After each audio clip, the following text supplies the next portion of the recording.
Olá, boa tarde. Tudo bem? Eu sou a Gabriela Porto, sou do Marketing Brasil, da VTEX.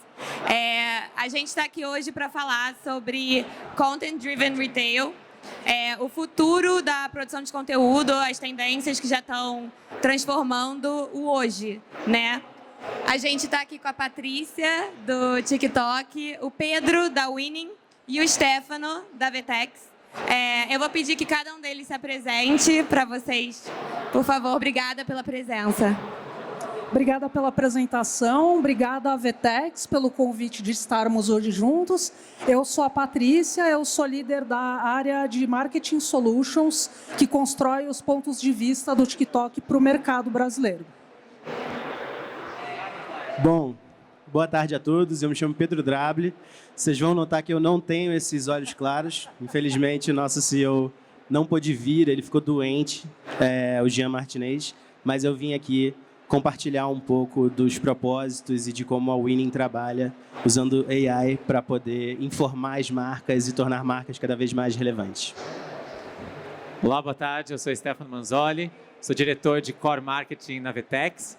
Para mim, é uma alegria estar aqui com vocês hoje, compartilhar um pouquinho dos avanços desse Content Driven Retail, o que é isso, essa nova jornada do consumidor, e trocar um pouquinho com esses dois experts aqui no assunto. Obrigado. Legal. Paty, acho que a gente pode começar falando um pouco do TikTok, né? Eu sou uma super consumidora do TikTok. Acho que muita gente aqui é. Eu fico horas scrollando, às vezes até recebo aquela mensagem do "Ei, você está muito tempo aqui no TikTok". E eu falo assim, tá bom, vou comer um lanchinho, vou pausar. E eu acho que mudou muito a forma de como as pessoas consomem conteúdo, produzem conteúdo, principalmente em vídeo.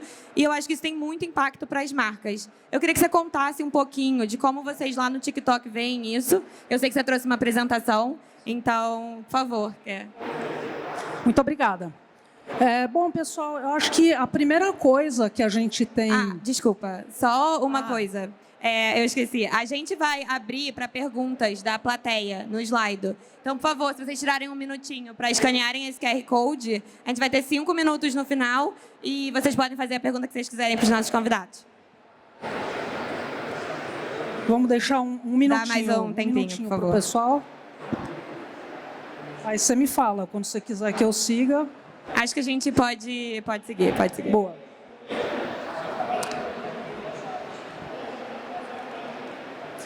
Bom, pessoal, como eu falei para vocês, eu estou aqui representando o TikTok. Muitos de vocês devem ser usuários aí como pessoas físicas, né, da plataforma, então devem usar aí para o seu relaxamento, para o seu entretenimento pessoal. Mas hoje a gente está aqui para falar do impacto de negócios que o TikTok pode causar e que, na verdade, online vídeo pode causar nos negócios das empresas aí que vocês possuem, que vocês representam.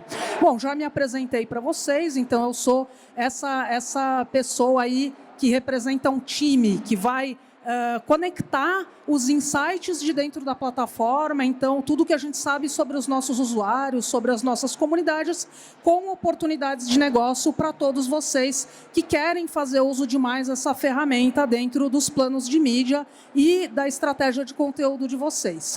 Bom, falando super breve do TikTok, o TikTok ele é uma plataforma de entretenimento de vídeos curtos, então muitas pessoas entendem o TikTok como uma rede social. O TikTok não se posiciona como uma rede social, justamente porque a nossa entrega de conteúdo ela não tem um grafo social, então ela não está olhando muito para quem você segue, para quem te segue de volta, mas sim para os seus interesses. Então, vocês devem entender que muitas vezes vocês estão scrollando e vocês falam, pô, parece que eles sabem do que eu gosto, o que eu quero consumir. Então, é um pouco essa a nossa pegada e, por isso, nós somos entendidos por 67% dos nossos usuários como a melhor plataforma de entretenimento que eles consomem. E aí, falando um pouquinho mais abrangente do papel do online vídeo, né, no plano de mídia de vocês, como uma forma de vocês chegarem aos seus clientes, o que eu trago para vocês é que hoje a gente tem na mesa uma oportunidade de virada com o online vídeo, né? Então, a gente tem dados que mostram que hoje o espaço de online vídeo dentro de um plano de mídia aí, na média, dos anunciantes, ele ocupa mais ou menos 11% do share desse plano de mídia. Então, qual é essa oportunidade de virada, né? Por que a gente está falando que a gente tem uma oportunidade na mesa? Porque, embora o online vídeo hoje corresponda a só 11% do spend de mídia da maior parte das empresas no mercado, olhando para outras fatias aí dessa pizza aí de mídia, a gente está falando de 80% de investimento de paid search, de 9% de formatos estáticos, então apenas 11% focado em online vídeo. Quando a gente olha para o ROAS, que online vídeo traz dentro de um plano de mídia, e aí esses números eles são todos amparados por um estudo feito por um instituto chamado Uncover, com uma metodologia de Media Mix Modeling, né? Então, que ela vai olhar toda a jornada do consumidor por todos os pontos de contato aí de mídia que ele teve dentro da jornada de compra dele. A contribuição do online vídeo para o ROAS, ela é significativamente maior em comparação aos formatos estáticos e aos formatos de mídia de search pago. Então, a gente olha aqui nos gráficos ali da direita, a gente vê que mesmo contribuindo com apenas 11% dentro do plano de mídia, ele tem uma proporção de entrega de ROAS muito maior se comparado aos formatos estáticos e aos formatos de paid search. Então, o formato de estático, ele performa em ROAS só 38% do que performa online vídeo, e o formato de paid search performa só 65% do que performa o formato de online vídeo.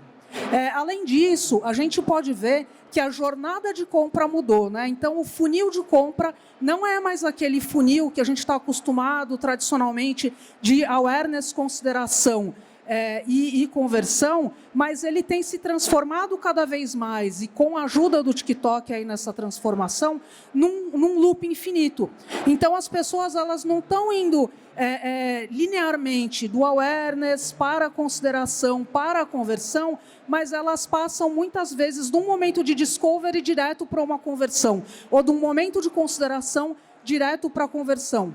Então, quando a gente coloca a maior parte das nossas fichas só em performance, né, só no fim do funil, a gente está deixando de lado muitos consumidores que eles estão ali sendo impactados muito mais no momento de awareness, muito mais no momento de engajamento, e não só nesse momento aí tão disputado de performance, que é onde a maior parte aí dos players está apostando e que tende a chegar num ponto de saturação.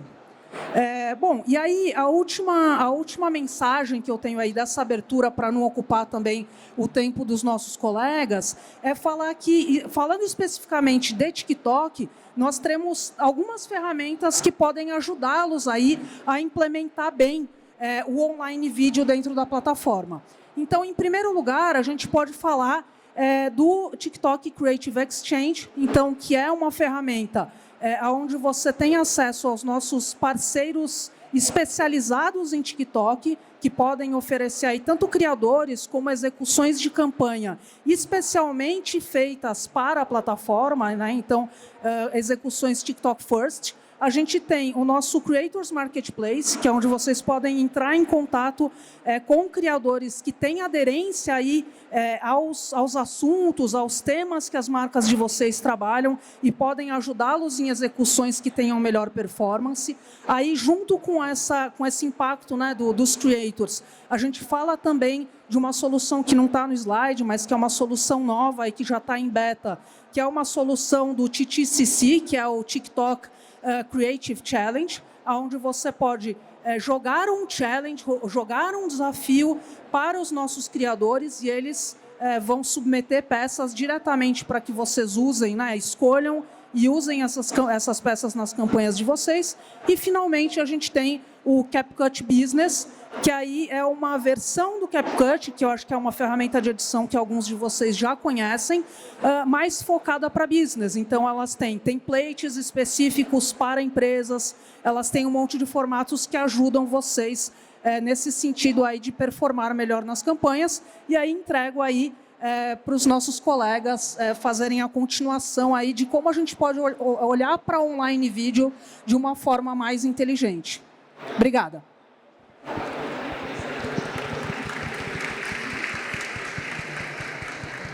Bom, eu não sou o Jean Martinez, eu me chamo Pedro Drable, eu sou Head de Estratégia Criativa da Winning.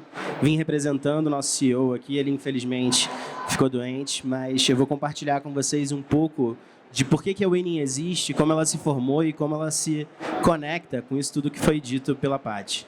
Eu acho que a gente surgiu de uma premissa que há 10 anos o Jean percebeu e a gente viu se confirmar ao longo do tempo. Isso é uma pesquisa da Cisco, né? 82% do conteúdo consumido na internet é vídeo.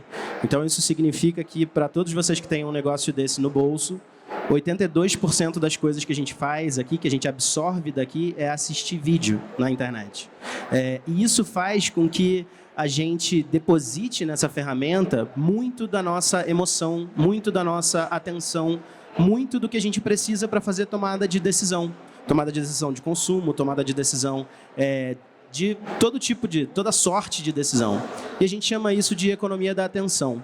Então, num ambiente em que o vídeo digital ele é tão massivo, ele é tão presente nas nossas vidas, uma vez que você entende como isso impacta a cultura, uma vez que você consegue mapear movimentos culturais relacionados a essas plataformas, você consegue ter um pulso muito poderoso sobre o que faz sentido, o que faz diferença na vida dessas pessoas.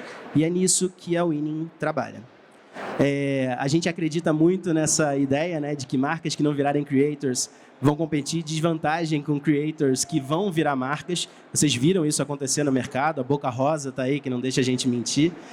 Mas isso vai mais longe do que só, eu preciso então fazer dancinha, eu preciso fazer conteúdo o tempo inteiro. É muito mais sobre uma tendência e uma característica dos creators de entender as suas audiências, de criar estratégias para engajar de maneira profunda audiências específicas.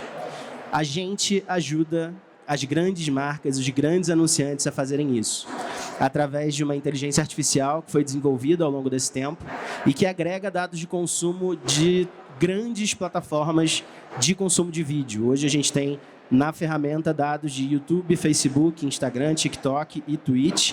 E a gente, a partir de uma metodologia proprietária, consegue com isso mapear esses movimentos culturais, mapear esses insights comportamentais e achar lugares genuínos para que as marcas encontrem pontos de conexão com as suas audiências potenciais. A gente teve o sucesso e a felicidade de comprovar essa teoria na prática com vários dos nossos clientes. A gente realmente acredita que o jogo das marcas atual é um jogo de relevância, e quanto mais relevância, quanto mais engajamento você tiver, isso se retorna para você em conversão. E a gente tem a felicidade de trabalhar com marcas como Magalu, Ambev, Unilever, Google, Netflix, Sala Online, Converse. Eu poderia ficar aqui falando vários dos nossos clientes que a gente teve a felicidade de ajudar nessa trajetória. Eu queria finalizar, eu fui um pouquinho rápido para a gente ter tempo para conversar, com 4 dicas que a gente encontrou ao longo desse caminho. Então, se alguém quiser tirar foto de algum slide, esse é o slide.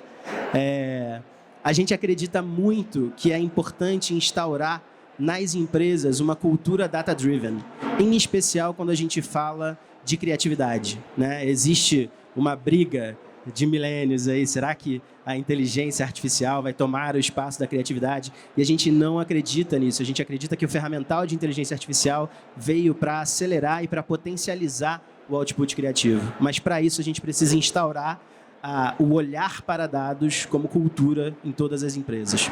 Segundo ponto, a gente acredita muito em uma filosofia de insights preditivos e menos reativos.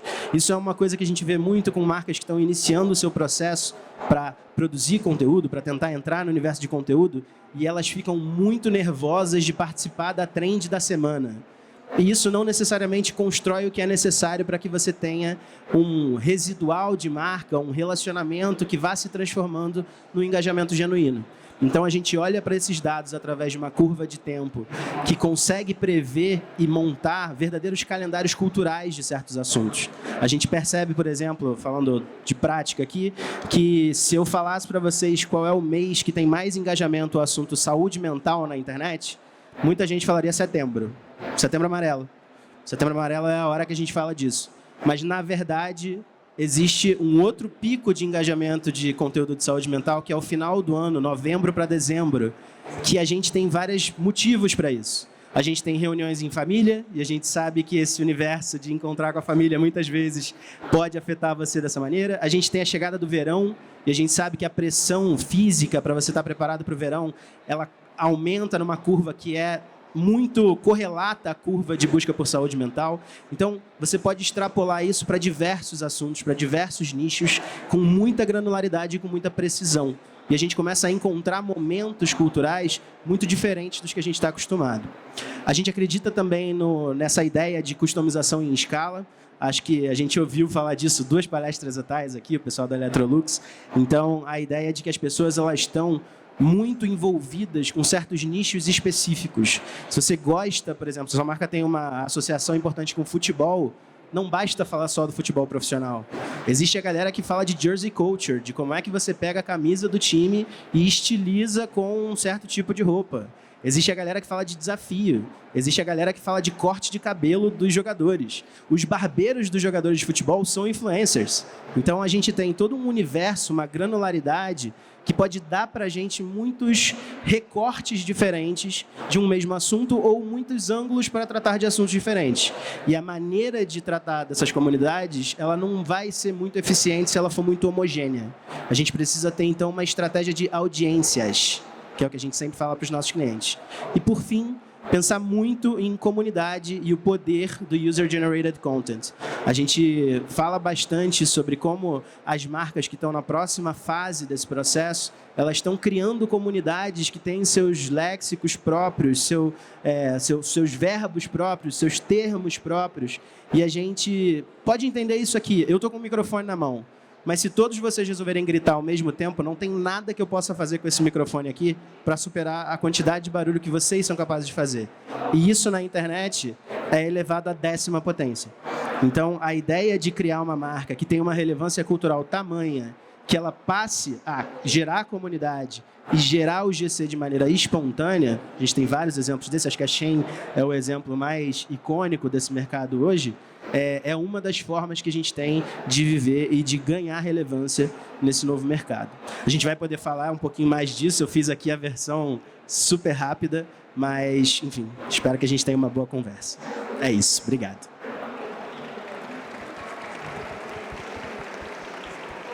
Bom, obrigada, pessoal. De novo aí o QR Code para quem quiser fazer alguma pergunta. Eu acho muito interessante essa nova jornada de compra, de consumo não linear, né? Eu acho que a gente tem multicanais em vários lugares. Tem vários canais, Instagram, Twitch, YouTube. Você vê também a epidemia das telas, né? Então, você ter uma tela grande, uma tela pequena e uma tela na sua mão, cada uma com uma coisa diferente. Então, esse consumidor está em vários canais. Esse produto que ele vai consumir também está em diferentes canais. Eu acho que o legal de trazer aqui para o varejo é falar um pouco de como essas estratégias não são mais tradicionais, né? Do briefing, a execução, a distribuição. Então, você vê vários jeitos diferentes de produzir o conteúdo, mas manter o DNA da sua marca. Como vocês enxergam isso, né? De manter uma linearidade num mundo não linear, onde seus consumidores não são lineares, onde os conteúdos não são também.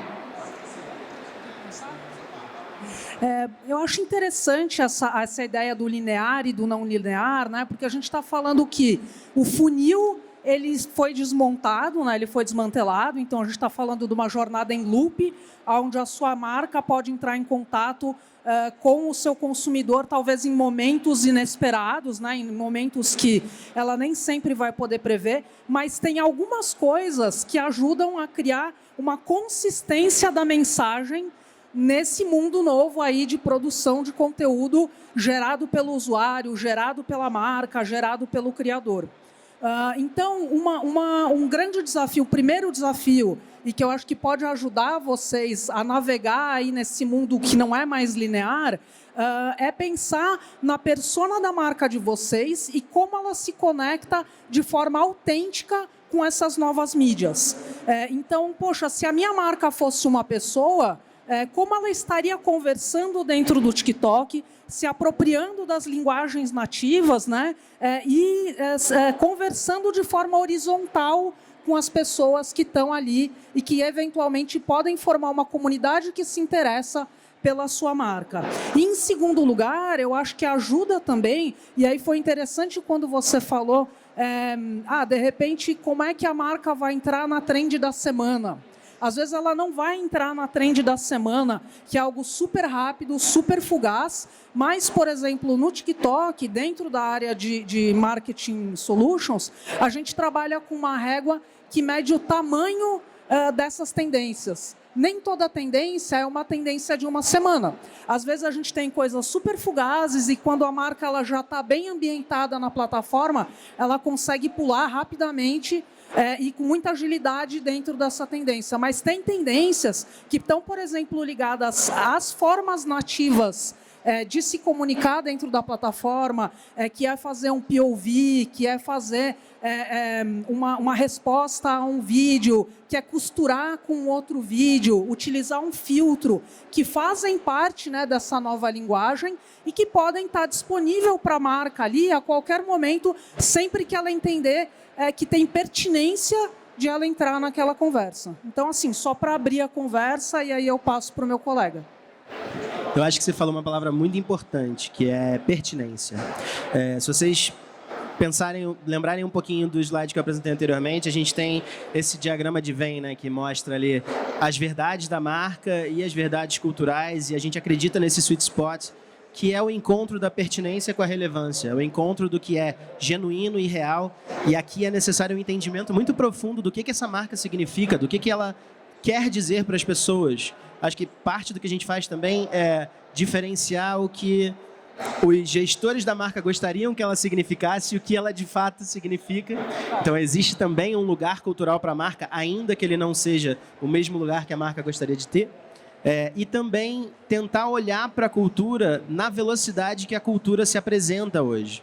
Então, acho que parte do que, pelo menos da perspectiva da Winning, a gente traz para a mesa é justamente usar essa possibilidade de aceleração da inteligência artificial para separar. Isso aqui é uma tendência efêmera, isso aqui é uma tendência que se conecta com uma coisa muito maior, isso aqui é uma coisa cíclica, que a gente está vendo acontecer todo ano, e ano que vem vai acontecer de novo. Então, a gente fala, por exemplo, você falou de POV, e a gente encontrou um formato que é um formato que esse ano vai se repetir novamente, que é o Vlogmas. São as pessoas que fazem o vlog preparatório para o que vai acontecer no Natal na casa delas. Natal acontece todo ano. Por que as pessoas estão fazendo isso? Porque existe uma conexão com uma coisa que é mais profunda, que é essa coisa de eu expor como é a minha preparação, como é a minha rotina, como é a minha vida. Se isso vai ser uma coisa com um chapéu de Natal vermelho ou azul, é indiferente. A gente consegue se antecipar a outras coisas. E também tem o universo da linguagem, que existem sim algumas tendências rápidas, que se a marca já tiver bem afinada nesse processo, e usando ferramental, por exemplo, como CapCut, esse tipo de coisa, dá para ser rápido a ponto de surfar nesse tipo de coisa. Mas a nossa visão disso é muito sobre os seres humanos, eles são mais preditivos do que a gente pensa, e a cultura ela está se movendo cada vez mais rápido, mas ela ainda se move num passo que a gente consegue prever e ver processos cíclicos. Então, quando a gente tem um entendimento profundo disso, a gente consegue estar 2 passos à frente do que vai acontecer ali num futuro de médio prazo, de longo prazo. Vou trazer uma outra perspectiva aqui, talvez aterrar um pouco no varejo, porque no final do dia tem que vender, né? E não contradizendo o que meus colegas estão falando, mas é muito importante que quando você olha para como você se posiciona como marca dentro de um território no qual você tem que fazer uma venda, você tem que pensar nisso como um diagrama de Venn. Então você tem de um lado o que você vai chamar do seu arquétipo de marca. Então quem que é a marca? Né? Se você fosse uma persona como marca, que tipo de conteúdo você criaria? Né? Que tipo de trend você participaria, que tipo de tom de voz você teria em cada uma das plataformas. Eu acho que às vezes quando a gente vai falar de mídia, principalmente, a gente é um pouco simplista. A gente cria aquele arquétipo um pouco mais... Você pega os 12, né? Ah, a minha marca é guerreira, minha marca é guiadora. Você tem lá os arquétipos um pouco mais tradicionais. Mas você não desce isso canal a canal. O que é minha marca que guia nesse tipo de segmento? Trabalha nessa rede social, trabalha naquela outra. Então, quando é texto, como é que eu me comunico? Quando é vídeo, como eu me comunico? Isso constrói de maneira um pouco mais complexa essa persona da sua marca. Mas, do outro lado, tem a pessoa que compra. E aí eu também acho que quando a gente vai falar, principalmente de mapa de empatia, a gente vai lá, né? Você cria o ICP do seu produto, né? Quem é a pessoa que vai comprar? Então, bota idade, bota nome, tudo. Mas esquece que essa pessoa se comporta na rede social de certa maneira. E eu sempre costumo dizer que, muitas vezes, no B2B tem muito isso, né? No B2C também existe algumas vezes, mas no B2B, às vezes, você interrompe o momento da pessoa. Então, você está lá no Instagram, aí você joga um post do nada, comunicação de produto. Ah, minha plataforma. Calma, camarada. Essa pessoa que você quer vender o seu produto também tira o crachá. E essa pessoa, no Instagram, está fazendo exatamente isso. Então, para mim, se a gente quer se tornar relevante dentro de uma jornada que ela é cíclica, ela é contínua, você tem diversos touch points, a gente tem que ir além do briefing. A gente não pode se contentar no briefing no qual você fala, essa é a persona, essa é a mensagem, esse é o KV, vamos embora. Agora distribui. Faz formato quadrado, faz reels, faz formato horizontal, faz carrossel, entrega tudo e pior, bota o mesmo KPI. Taxa um KPI de fora a fora. Não dá. Então, acho que o ponto zero aqui é, se a jornada mudou, muda também a maneira como a gente comunica em cada momento. E isso vai ter que propor para a gente mudar a pasteurização. E isso é difícil. Porque muitas vezes o time de marketing não está preparado para pensar assim. Eu sei que vocês, assim como eu, também sofrem pressão de outras áreas da companhia para entregar resultado. Mas aí que eu sempre falo, às vezes a estratégia está certa e o KPI está errado. Tem que dar o passo para trás. Antes de começar um mix, antes de começar um canal, é o que a gente quer, para quem a gente quer, vamos estudar, e quando eu falo estudar, é estudar a persona a fundo, conversar com ela, entender o canal, entender como ela se comporta, e aí conectar o diagrama de Venn. Eu venho como marca, o que eu faço como marca nesse canal, o que a minha persona faz nesse canal, onde elas se encontram, e como aí, de fato, você entende, faz sentido entrar no POV, faz sentido entrar na trend, porque eu, marca, tô lá e o meu consumidor tá lá. Aí é match. Gente, uma coisa.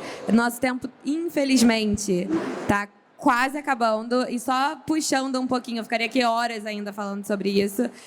Eu queria puxar só um pouco do que o Stefano trouxe, abrir para pergunta da galera. E aí, uma pergunta super me chamou a atenção, que tem tudo a ver com o resultado, né, que o Stefano acabou de trazer. Que é como usar as audiências de quem engaja com conteúdo para realmente trazer a conversão da venda, né? Essa pessoa que fez a pergunta que falou que tem muita dificuldade para isso. Então, trazer um pouco, acho que isso da produção, da linha editorial e como isso pode engajar a pessoa para efetivamente converter e vender mais, que é o objetivo. Quer começar? Eu acho que tem uma pergunta muito parecida com essa, que sempre aparece comigo quando eu estou em palestras, que Paty, eu consigo usar o TikTok para um mar aberto, eu consigo que pessoas quaisquer achem o meu conteúdo muito interessante, mas aí como é que eu faço para, então, depois que eu engajei tudo isso, eu consigo engajar com aquelas que realmente importam para mim, né? Então, por isso é que a gente fala que quando a gente monta uma campanha de TikTok, a gente tem que ter um certo fôlego para fazer esse passo a passo. Começar a construir no mar aberto. Então, claro, pensando sempre, né, em quais são os limites da minha persona, né? Se eu estou usando um creator, como é que ele encarna, né, esses valores da minha marca. E, a partir do momento que eu tenho um primeiro resultado, eu começo aí sim a trabalhar com audiências mais nichadas e com audiências, né, que estão reengajando, utilizar também a inteligência do pixel, da minha loja, da minha ferramenta de e-commerce, para ir entendendo quem são essas audiências que mais engajam, aí eu posso fazer um ajuste fino até no criativo que mais engaja com essa audiência específica. Então, é esse trabalho que, no começo, ele pode parecer até um pouco artesanal, né, para quem fala em performance, mas que, uma vez atingido ali o ponto ideal, aí vai que vai, e aí as ferramentas que você tiver disponíveis para escalar esses criativos, né, para evitar a fadiga desses criativos, ajudam também a melhorar a performance. Quer complementar, Pedro? Eu acho que, indo também para um ponto de uma coisa importante que o Stefano falou, a gente acredita muito que... Você falou sobre briefing. E a gente acredita muito que existe um pedaço dessa conversa que a gente precisa se aprofundar mais e conversar mais, e que você também tocou nisso, Paty, que é o valor das informações que esse tipo de engajamento está dando para a gente, para informar os movimentos de marca futuros. E acho que o papel da Winning aqui é muito sobre extrapolar isso para além dos seus canais originais. Então, você tem os canais de marca e existe uma informação de muito valor sobre engajamento nesses canais. Mas, além disso, você tem campos culturais inteiros acontecendo nesses espaços que também geram muito mais dados, muito mais informação para que você seja preditivo. Um número rapidinho para poder dizer para vocês. Estou falando números reais, tá? A gente fez uma pesquisa há pouco tempo para um cliente, a gente estava falando de varejo, e um varejista icônico, que é conhecido por fazer conteúdo muito bom, no último ano fez 8 milhões de pontos de engajamento nos últimos 12 meses. Quando a gente pegou esse mesmo varejista e colocou ele em UGC, ele tinha 280 milhões de pontos de engajamento. A gente excluiu os perfis originais e colocou só citações sobre ele num mar aberto. Quem está falando mais alto? Quem está gerando mais dado? Quem está trazendo mais informação para a mesa? Então, saber também esse jogo de ir para o mar aberto e encontrar a informação, extrair a informação, é o que gera os insights preditivos que podem informar a marca ao longo do tempo. Oh, e esse exemplo mostra também, Pedro, como é importante você conquistar a sua comunidade, que é o que você abriu falando. Se todo esse público aqui começar a falar, ele vai falar muito mais alto que a gente. A gente cai o microfone e deixa eles falando. Mas o que eles vão falar, né? Então, aí estabelecer uma relação genuína com a sua comunidade vai te ajudar a pular desses 8 para esses 120 e aí aumentar também a sua possibilidade de conversão. Só para complementar, eu vou bem rápido, juro dessa vez. A gente tem dado de mercado que diz que 80% dos consumidores preferem assistir vídeos, de preferência curtos, no momento de compra. Qual que é o problema aqui? Que a gente vincula muito rapidamente video awareness. É quase uma lógica óbvia que a gente vem muito acostumado pela publicidade tradicional, em que o vídeo era aquele vídeo de campanha, emocional, não sei o quê, conecta no atributo de marca, joga lá em cima, e depois desce no texto e deixa a pessoa comprar um dia numa landing page. Não é mais assim. Se a gente tem que entender em qual plataforma, seja ela qual for, o teu cliente decide a compra. Ele decide compra pelo TikTok, então é no TikTok que você tem que explicar o produto. Ele decide compra no texto, ele decide compra no teu blog, é no teu blog que ele tem que decidir o produto. Como é que você faz isso?